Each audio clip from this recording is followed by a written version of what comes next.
Hey there, I'm Ethan and I'm here today to guide you through the basics of installing your low voltage landscape lighting system.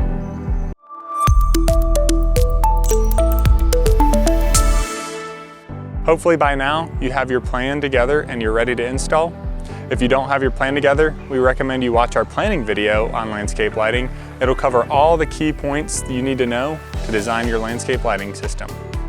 By now, you should have determined your system capacity, buffer, and energy requirements. Confirm that your transformer has enough capacity and that your wire gauge can handle the load.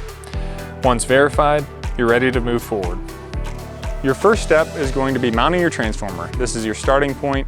This transformer is powered by a standard 120 volt outlet outside your home.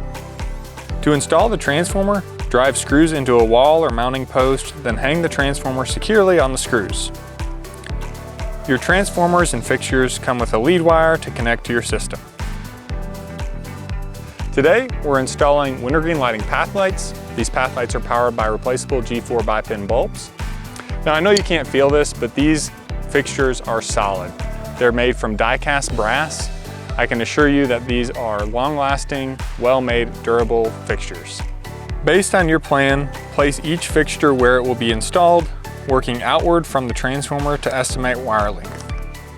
Be sure to leave about 18 inches of extra wire at each fixture to allow for future adjustments or repairs. Now that your fixtures are all in place, start at your first fixture and cut the wire to make your initial connection.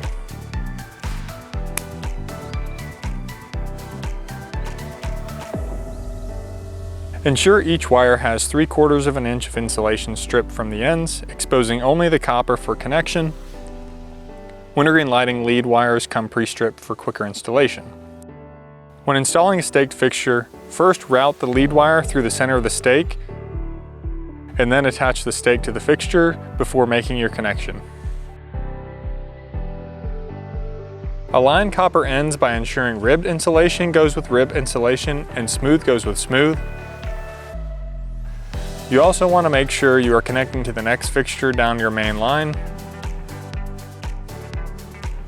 Twist them together, insert into silicone-filled connector, and tighten to create a watertight seal.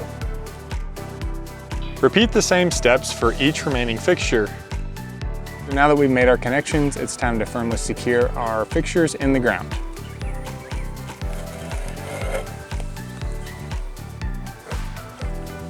Next up, let's make our connections at our transformer to ensure that everything's working properly.